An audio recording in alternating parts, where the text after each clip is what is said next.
Okay, so today we will discuss about the parametric and non-parametric methods of Bayesian classification. So these are the references that chapters 4 and 8 from the Alpedin's book and chapter 8 from Michel's book. So let us first understand that what is made by these parametric methods. What is the principle behind this? So here the parametric methods, they are used to estimate the probability density functions. So those functions, they are of known form and they are described by a set of parameters.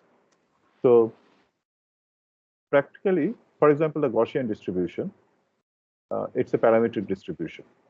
So we can consider, since it is parameter dependent description, so we also specify the parameter as in the functional description itself.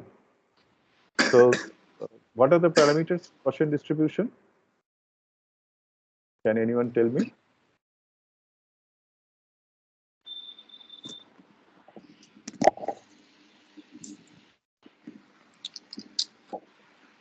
How many parameters are there in a Gaussian distribution? Single variable Gaussian distribution, random variable. Two, Yeah. So what are they? mean and variance. Mean and variance. Right. So that is what. So we need to estimate them for the distribution, and if we can estimate those parameters, then this is enough to provide the probability measures.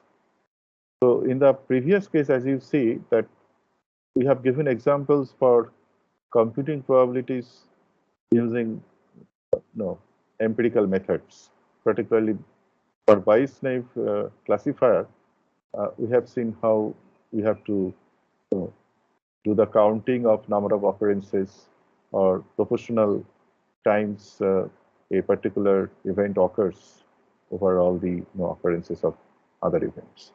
So, so that kind of empirical methods, those are followed when we have this kind of discrete distributions. But if we have a parametric distribution, uh, I should say discrete in the sense that when you have those numerical uh, tables of occurrences of various events for a particular random variables, but or of a values of random variables. But when we have a if we can have the parameter itself, if you can estimate the parameter, then that itself describes the functional form of the probability density function, and you can use it in your analysis. So you can use it subsequently for your Bayesian inference. So there are different approaches for estimating these parameters. So we'll be discussing about maximum likelihood based estimation of parameters. So here, in this case, you may consider that the data is observed. As you see that uh, finally you are observing data.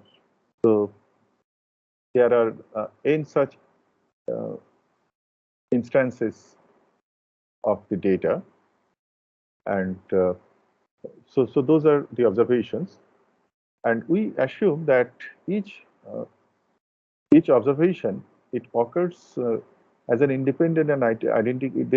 They have an independent and identically distributed probability density probability distributions. So which means all of them have this similar form of probability density functions. Each of them is a random variable. So the uh, each instance itself is a kind of uh, occurrence of a random variable with certain probability density functions. So which follows certain, as I say, probability density function, which follows certain distribution, and we consider them as independent and they are identical. So maximum likelihood estimation of parameters, it computes the likelihood of the parameter, of the values of parameter given the data, which means probability, as you see that, which means you have to compute that what is the likelihood of data uh, given the parameter set. Okay, so it expresses in this form. Actually, it is actually you are computing the likelihood of your uh, data if you know the parameter set. What is the probability? Now that is your likelihood. So when we say maximum likelihood estimate, which means which parameter set will maximize this likelihood or maximize this probability. So that is the problem. So in this case, as you can see, since we have considered uh, your all instances of your data, they are following an independent and identical probability distribution. So we can simply take a product of every instance, probability of every instance, and that would give you the probability of the data given that parameter. So we can write in this form, and as I mentioned, maximum likelihood estimate of theta would be, or theta means that set of parameters. It would be that set of parameters which will maximize this likelihood. So we can write it mathematically in this form. You note the function from argmax. Argmax is the argument which is making it maximum. So in this case, that's why result is a theta. Okay. So one of the tricks that we do, because this because of the characterizations of this distribution, we are getting a product form. So as you know that any term, any product term, if you are going to maximize or minimize, that can be simplified in the logarithmic domain where you can make it additive, but it still remains the same problem of maximization and minimization. So in this case, you are going to maximize then logarithm of this expression. We call it log likelihood. That is the very technical common term. And I can write it in this form. If I take the logarithms of that probability, I can write it as a sum of all log likelihood of individual instances itself. So the same problem remains. That means you have to maximize this expression for a particular theta, for rather, no, the theta which maximizes this expression, that is your estimate. So let us go through some examples of a probability distribution. So one of the simple case for discrete random variable is Bernoulli distribution, where the variable, random variable, has only two possible outcomes, say 1 and 0. So we assume that numerical form itself, we can use them in the computation itself, those values. So we consider that the value 1, it occurs with probability p, and the value 0, it occurs with probability 1 minus p. Yeah. So there are only two. So the sum of these two probabilities should be 1. So we know this Bernoulli distribution. So in that case, as you can see that for an individual instance, x, that probability of occurrence can be expressed in this form. So which means it is either p or 1 minus p. As you can see, this expression, though I am writing in the form of a product, but x can take value either 0 or 1. So when it is 0, it is 1 minus p. And when it is 1, it is p. That is the expression, a general expression. I could write in the same expression itself. Instead of writing if then else, I can simply write this mathematical form. So it is easier to handle. Now, we can see that the probability of this random variable, we know that Bernoulli distribution's characteristics, that its expectation is p. You can use also the definition of expectation, directly will get it, right? Similarly, variance is p into 1 minus p. We have discussed this earlier also. So this we know. Now, when we are computing the likelihood of the likelihood of the likelihood estimation, which means I have to compute the probability of x given parameter p. Actually, here written in the likelihood form, that likelihood of p given data, which means I have to compute probability of data given x, and x here is the n instances. Each instance is represented by the variable xt. So you see the t is used here as a superscript, right? So xt could be x superscript t could be either 0 or 1. So the same expression. So whatever expressions we have used here, that is, let me use a pen here. See, this term itself, the individual instance I am writing here, and I'm taking product of all n instances, and since it's log likelihood, I am taking the logarithm. So finally, my expression, after getting simplified, you see that you get this, that log p into sum of these random variables plus sum of the values of these random variables xt, or log 1 minus p into n minus this. I mean, it takes care of both 0 and 1. So you can see that same sum has occurred in both the cases. This is simple mathematics by which you can get this expression. So what is your objective here? Your objective is that you want to maximize this with respect to p. So what should you do here? How do you get the maximum value from this expression with varying p? What should you do?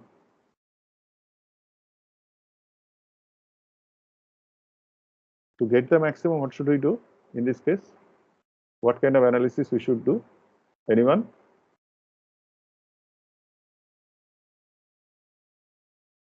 Sir, differentiate with respect to p.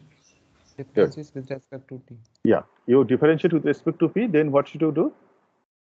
Initialize it with 0. Yeah, you differentiate with respect to p and set an equation, equate it with 0, and find out that p which will give the maximum or minimum. You know that finally again you have to check whether it is maximum. Again you have to do double differentiation, right?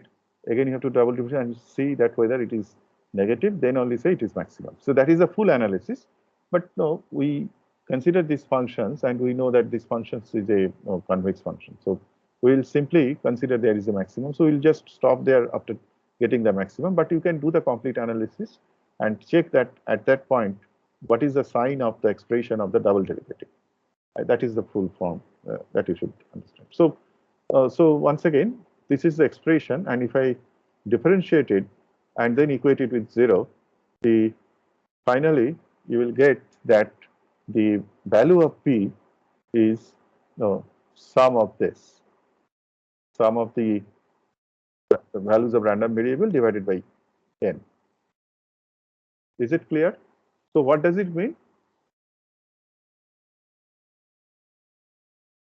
So it is the average. It means the average, yes. It means the average, or you can also, because values are only 0 and 1, you can also consider that fraction of time 1 occurs over n. Fraction of times 1 occurs over n observations. That is also another way of interpreting it. You can consider it as a mean, that is the expectation, or you can also consider it that. I mean, earlier we used to in the naive-Bayes method, we simply do this without making such analysis. But this is what we also derive. If we consider make this model as a Bernoulli distribution, you can see that similar expression you get. So actually, this is expectation or average, as you said. So p is the expectation of this x, and the estimate of p is the sample average. So there is interpretations. Now let us consider a multinomial density functions, which means you have the actual multinomial distributions basically, which means you can, instead of two occurrence outcomes, you can have k mutually exclusive occurrences, right? K mutually exclusive states that may occur. So, and for each state, you get a probability, say for ith state, you get a probability pi, right? So, what is the constraint on pi's? What is the constraint on pi's in this case? So summation pi equals 1. Yeah, summation pi over all k observations, k states, it will be 1, right? Now, to write this in the form of a in the form of the similar expression, elegant expression, what we need to do here, earlier case, you have simply considered one outcome is 1, another outcome is 0, and your task was simpler. But in this case, since there are k states, you can simply, you may not use that 1 and 0 for only one case. So what you can do, you can use the representation of a state by an indicator variable xi and consider the variable x, random variable x, is a multi-dimensional vector, or ith location is represented by the indicator variable, right?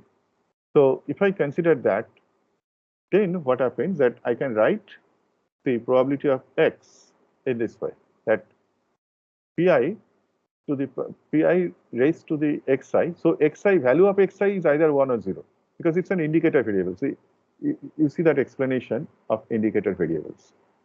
It is xi is 1 if the ith state occurs, else 0. So if I write pi xi and over all k state, which means only one state, because these are mutually exclusive, only one state is 1, its indicator variable is 1, and for other state it will be 0. So for that state, whatever pi is there, probability of that probability will be, will be considering that x value of x equal to ith state means this is the probability. So this describes the probability distribution over the k states, right? I hope it is clear. Right? This describes the probability distribution over k states. So now, if I consider in the same way, if I consider the data, where a data, as I mentioned, that it has become now k-dimensional. I have extended a simple random variable as a k-dimensional random variable using k indicator functions. As such, the random variable is one-dimensional. There are k attributes only, k mutually exclusive states. It can take one of them, discrete random variables. But I simply extended it as a k-dimensional vector. Each instance is represented by k-dimensional vector. But the constraint is that only one of them would be 1 and rest of them would be 0. Is it clear? Because they are all indicator variable, and as I said that they are mutually exclusive, so out of this, only one of them would be 1 and rest will be 0. So this is the form of this, representation of this vector, which is representing a random variable at the tth instance, for example. So if you have n such observations, and then you can express it in the form of probabilities, I mean the same way, that pi to the power xi. So you can raise that and finally do the same analysis, and you will get the maximum likely estimate of pi is this, which means that fraction of times ith state occurs over n observation. This is simply that. That's why I told you in the previous case, instead of expectation, we can have also another interpretation. Now, this interpretation is much more relevant with respect to these multinomial density functions, right? It is this multinomial distributions itself. Is it clear? So this is also something which is similar what we did earlier. It looks like the same as the empirical method by which you have computed the probabilities of individual events. If there are k events, the probability of an individual event would be the fraction of time it occurred over all occurrences of all the events. So that is what exactly you do, even with the maximum likelihood estimates. So this analysis, if you carry out by using the same approach, you will find this result. So this is the parameter you are estimating, and once you get this, as I mentioned, that you have all the things. So I will just take moment's break because I am getting some phone call.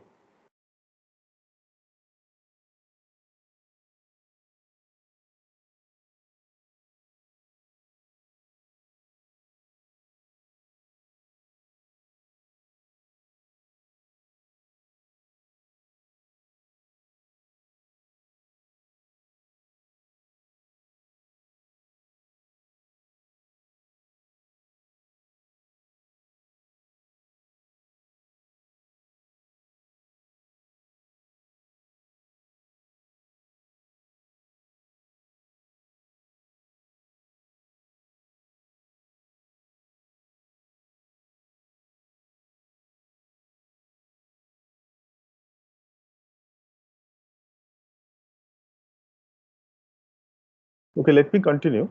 So is there any questions so far?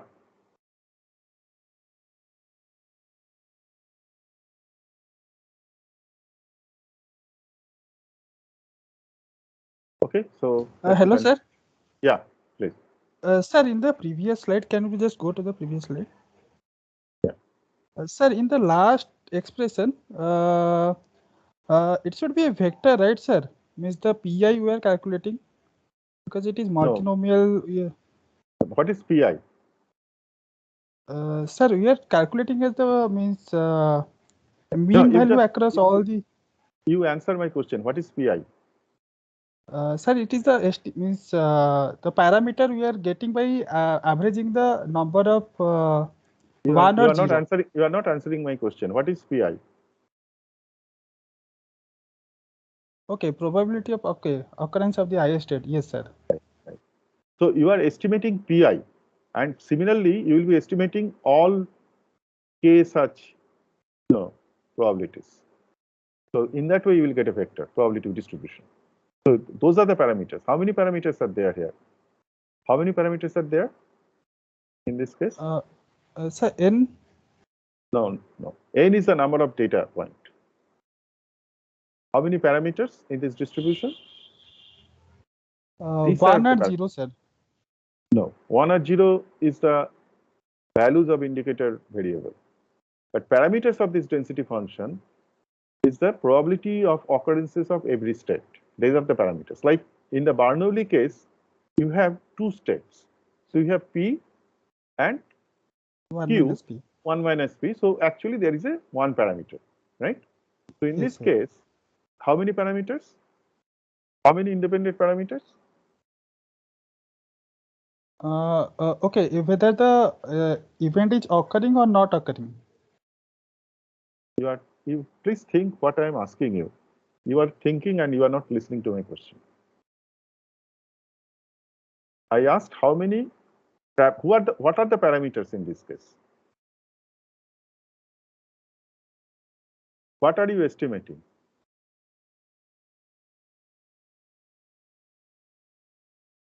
Yes, please. What are you Sorry, estimating? sir. You are please answer. It's okay, fine. What are you estimating? You are estimating probability of ith state, isn't it? Yes, sir. Yes. So that is the parameter actually. So it's a parameter estimation. So your density function, your probability, this probability of x can be completely specified if I give you all these parameter values. Then the probability of x can be specified. So if I know all the parameter values, I can know what is the probability of a random variable x. Also, I can compute what is the probability of data given these parameters. Okay. So, okay. So how many parameters are there? Once again, I will be asking you this question. Sir, it is the again, sir, probably. Sir, we are basically calculating the probability of occurrence of the IA state. So means Yes. it will be like I, sir, the number of data points again, it will be equal to the number of parameters, sir. No. Okay, so what's your name? Rakesh. Rakesh. Anyone else would like to answer this question? How many parameters are here? Okay. Yes, there are k parameters. And how many independent parameters?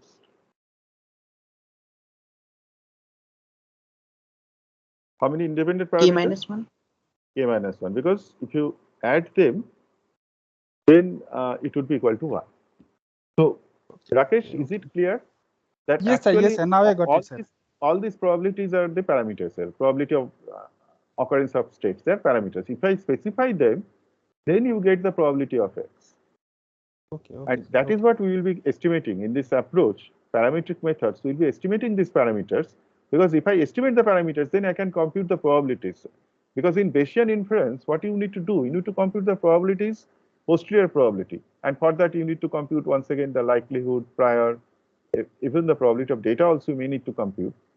Now, in the parameter estimation, of course, we are mostly computing, so whatever parameters you compute, we are computing one of these probabilities, right? So, Yes, sir. Yes. so this is how we proceed here. Any questions further? No, sir. Okay, so now similarly, I will go through a bit quickly for other density functions, other distributions, but particularly only one more I'll be discussing here, that is Gaussian density function. And you know that this is the form of Gaussian density function. I hope it is familiar to you. All of you have seen this form. So what is the interpretation of this parameter in these Gaussian functions? What are the parameters? In this case, what are the parameters? Mu and sigma. Mu and sigma. And what is their interpretation with respect to the standard deviation and mean expectation? Yeah. Right. So expectation is mu and variance is sigma square, or you can say standard deviation is sigma, right? So we are going to estimate these parameters using the same analysis, and you can do the analysis. I will give you the result once again, and the result is very similar to what we also do in practice when we do any kind of estimate of we do the averaging, like we take number of observations and we take the average. Even Bernoulli case also, one of the interpretation was average of all occurrences. You see that for in general, if I consider a random variable which follows a Gaussian distributions, and mostly our assumptions are always like that only, and mostly we use Gaussian distribution assumption. Now, then if I take simply average of the observations of the values of the random variables, then that is an estimate of the parameter mu. And similarly, the estimate of the variance also, sigma square, is also can be considered. If I do this analysis, likelihood estimate analysis, then also we'll see that this is again the definition of the variance of the data participant, variance of the data itself. So the average of the data is mean, and variance of the data is the sigma square. These are the estimates. It goes through our. You can get this result using again formal mathematical analysis by following the distributions, by doing the probabilistic analysis. Any question?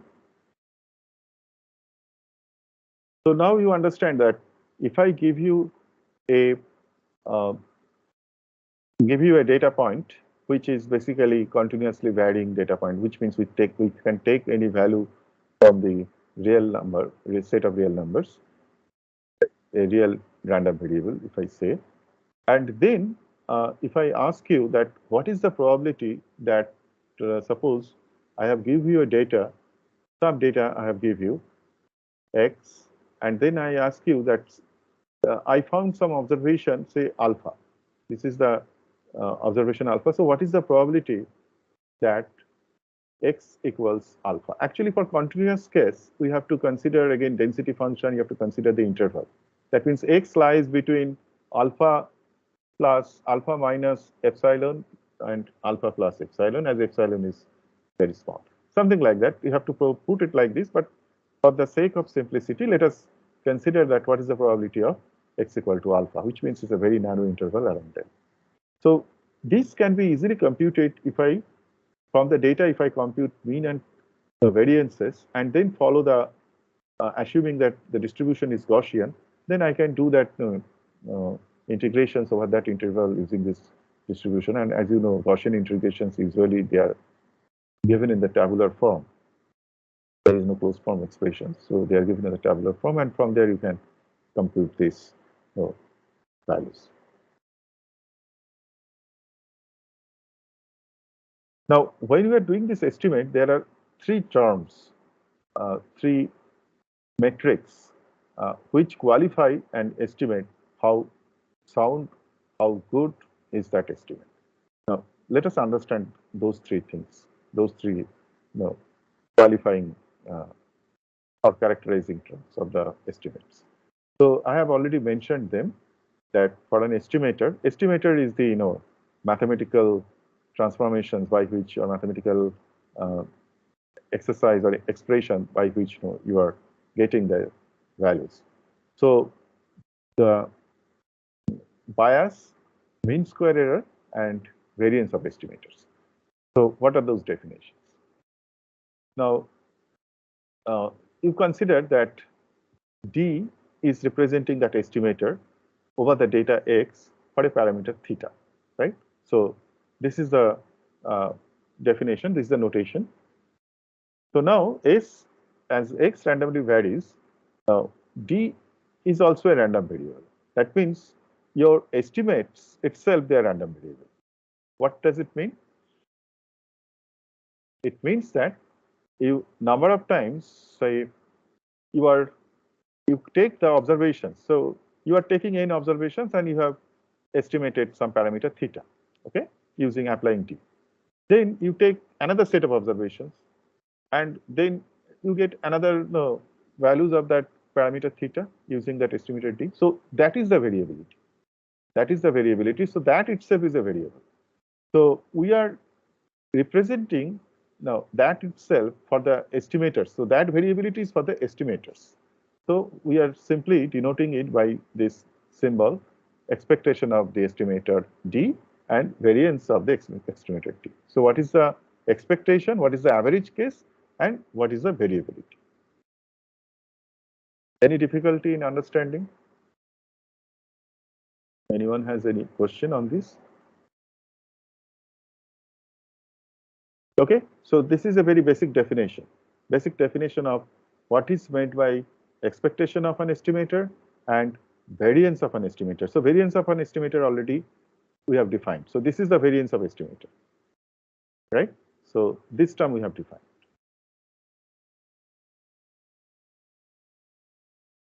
Right? This term we have defined.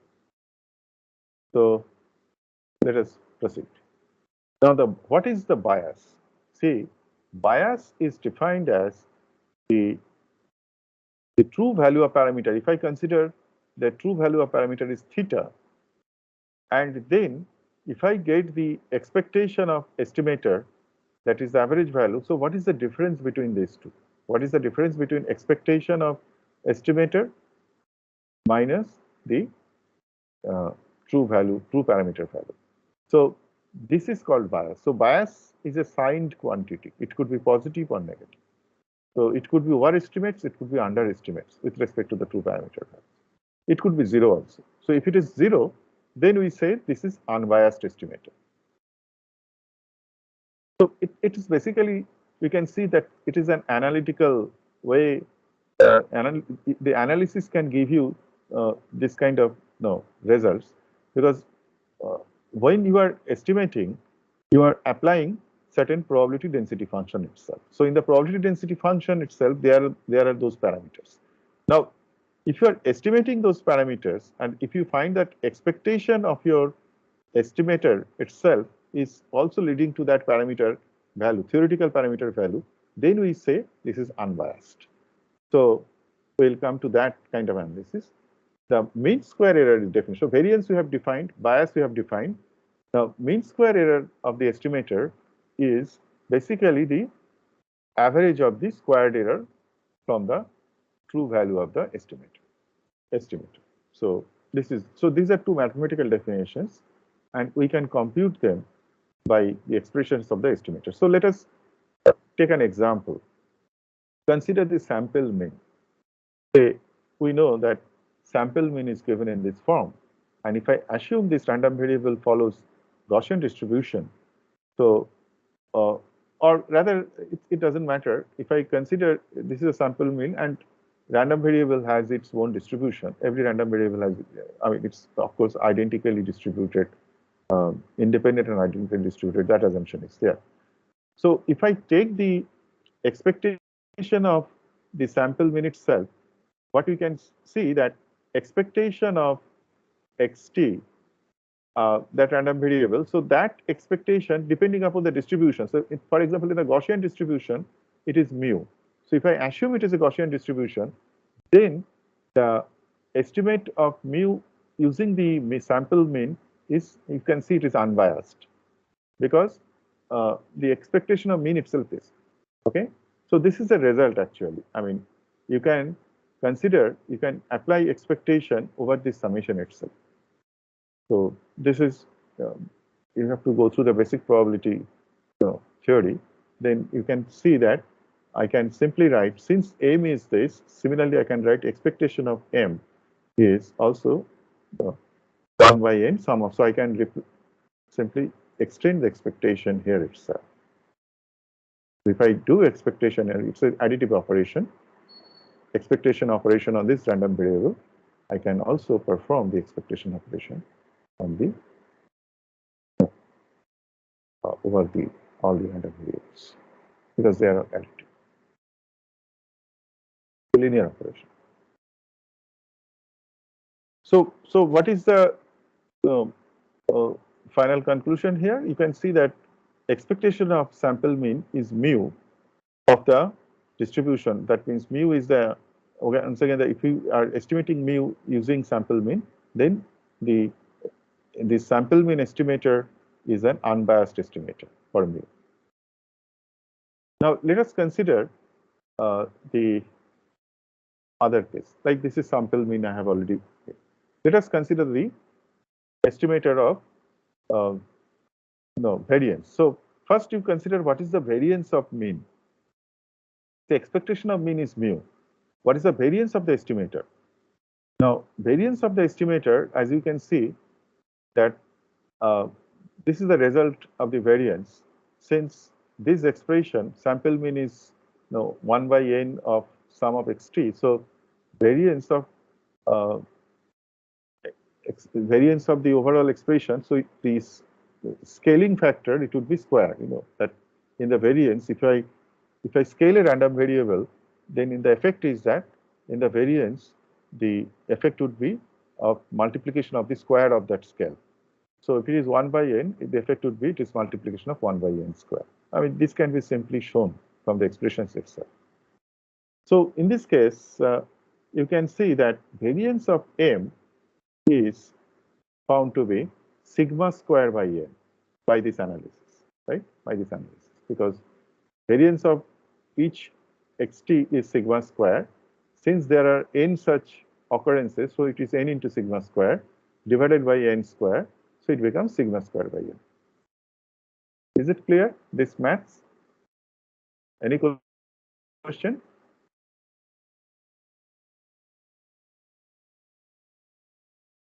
So what it shows, can anybody tell me that what is the implications of this?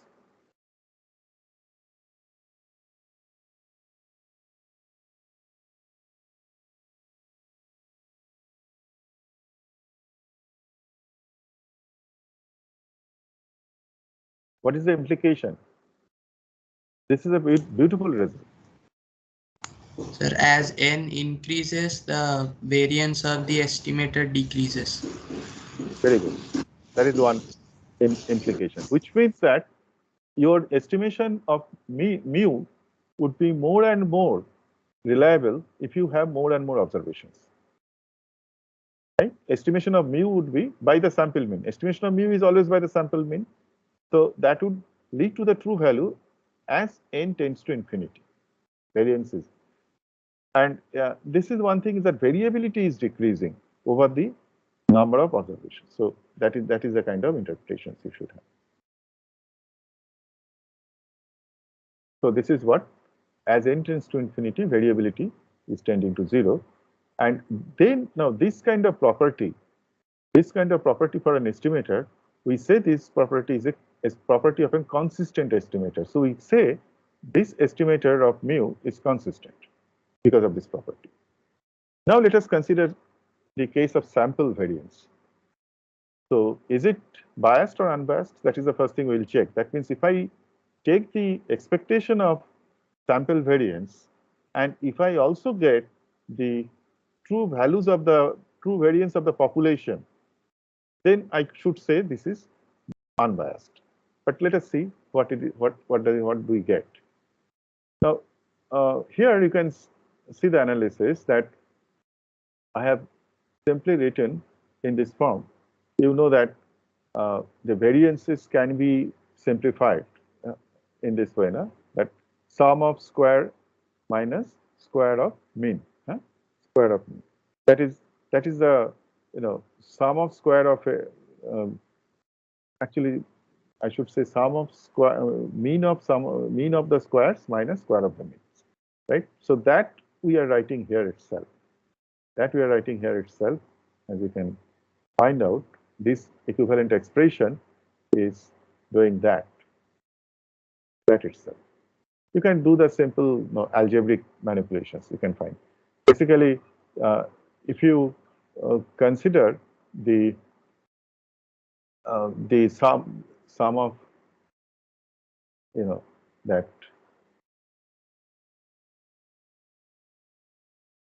we are applying this property also.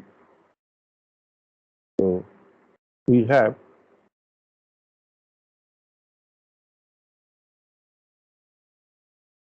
xt square minus 2m sum of xt square. So if you have 2m square, and then 2m square becomes only m square. We know that this analysis is simple mathematics.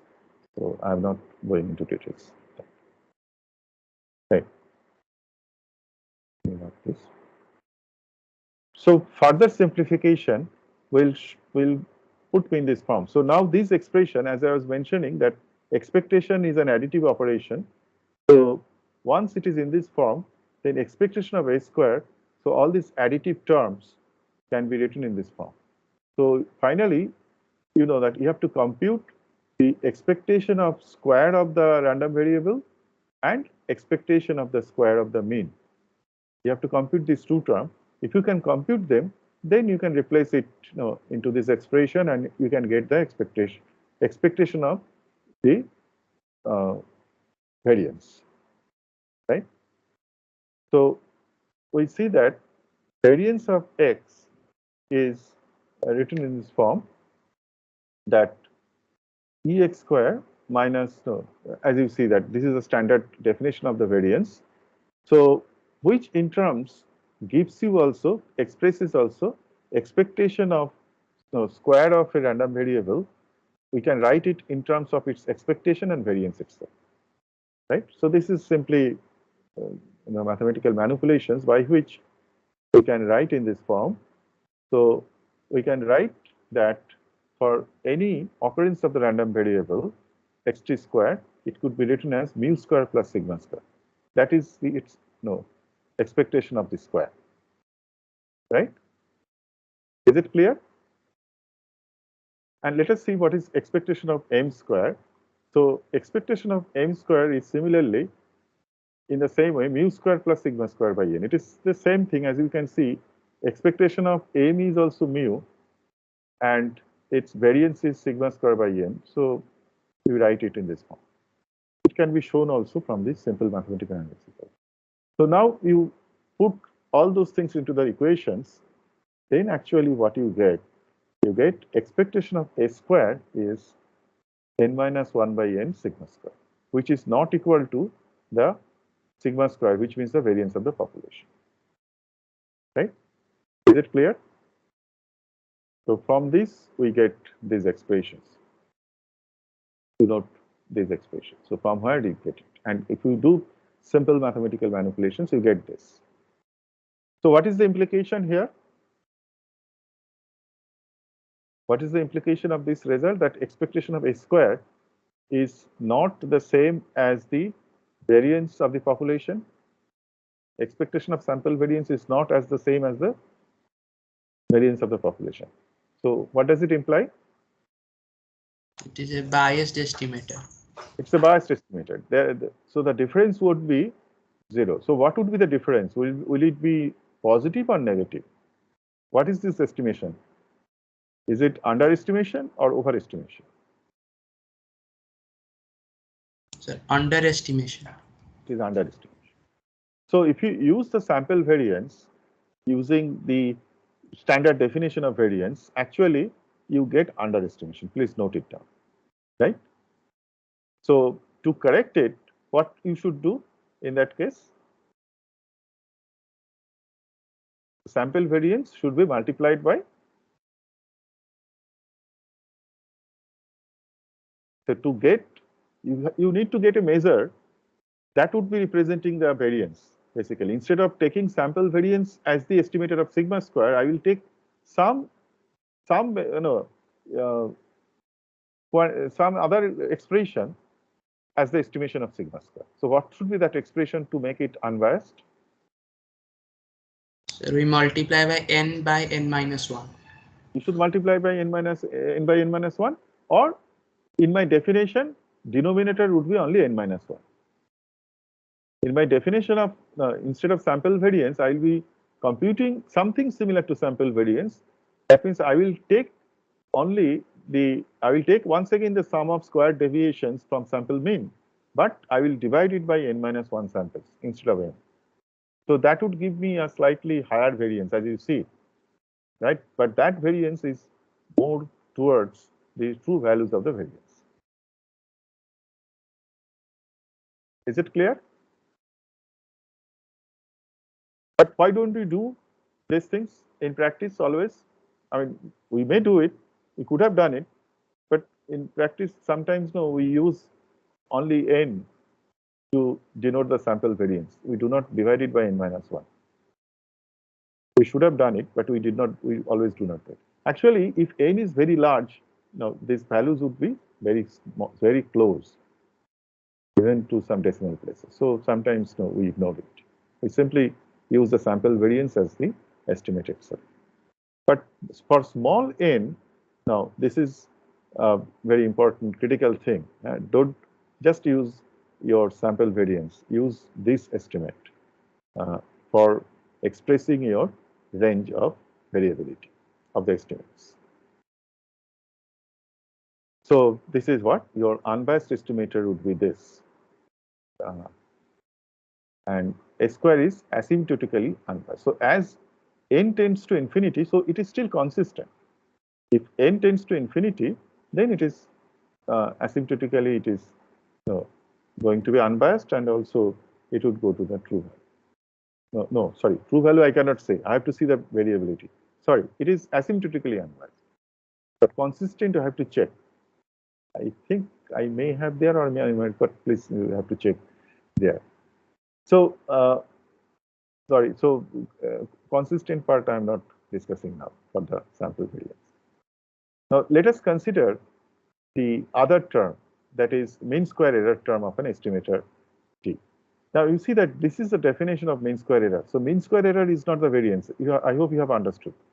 Variance of an estimator is the variability of the estimated values, where mean square error is what is the deviation, sum of square of mean square deviations from its true value, So when we consider variances, it is not true value, it is the variability over the mean value of the estimates.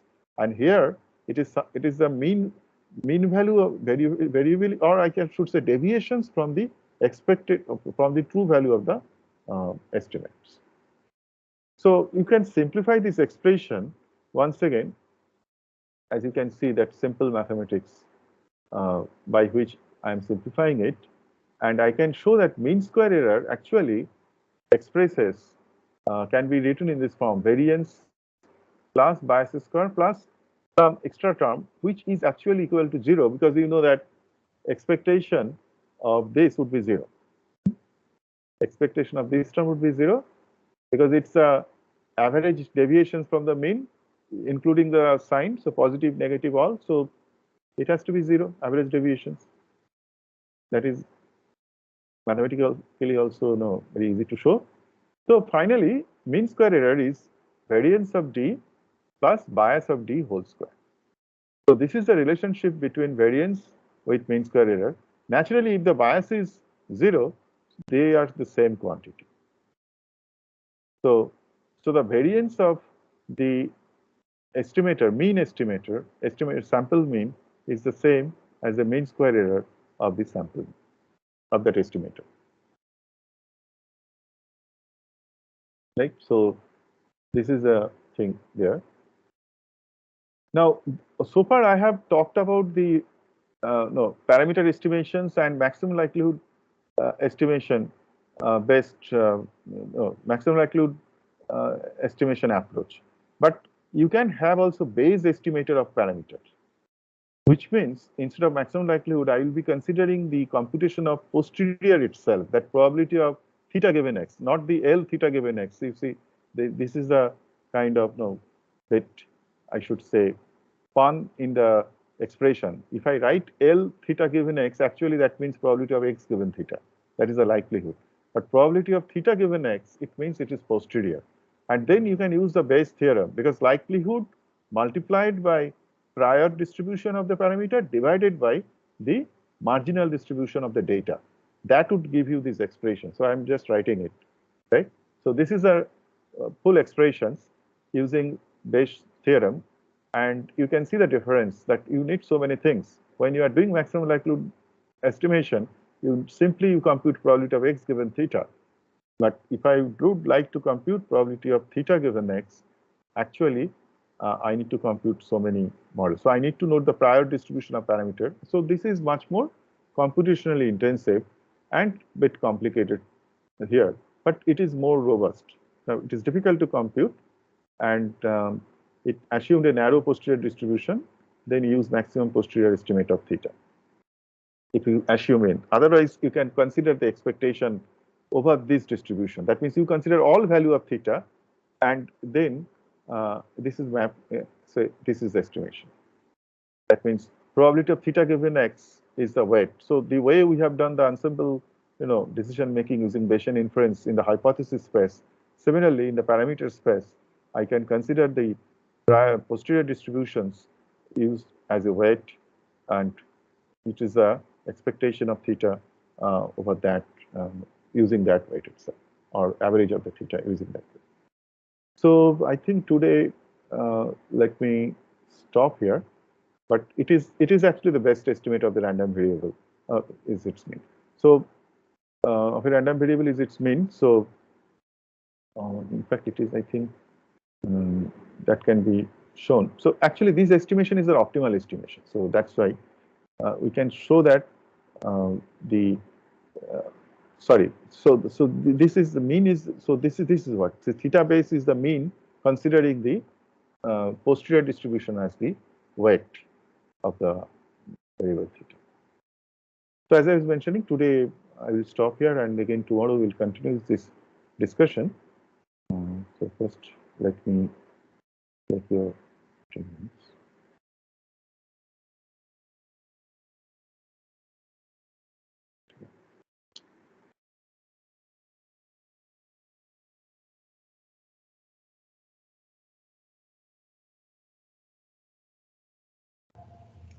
Excuse me, sir.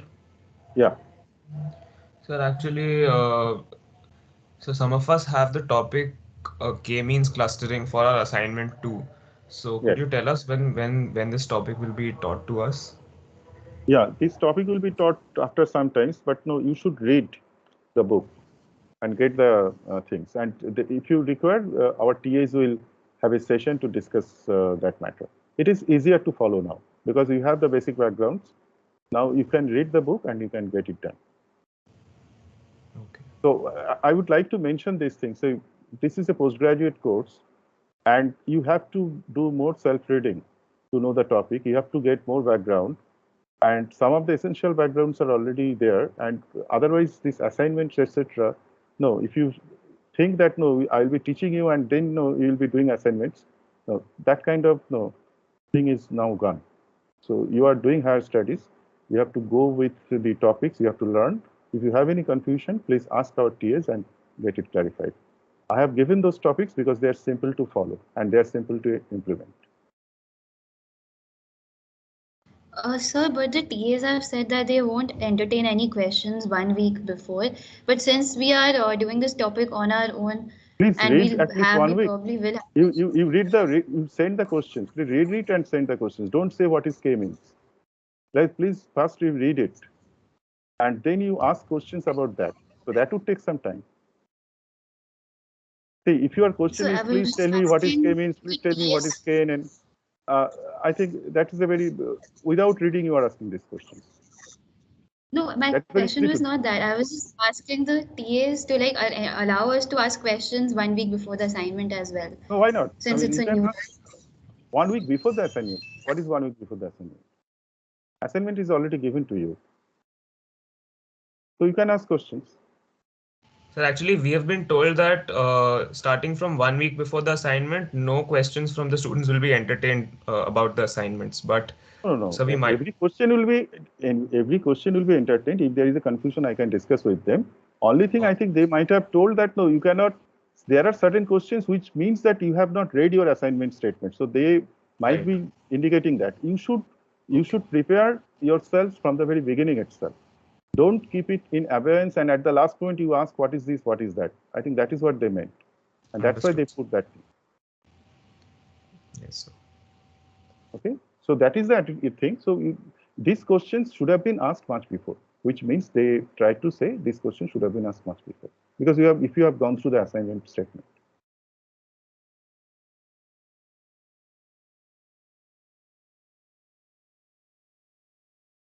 Okay, so see you tomorrow. Thank you. Bye.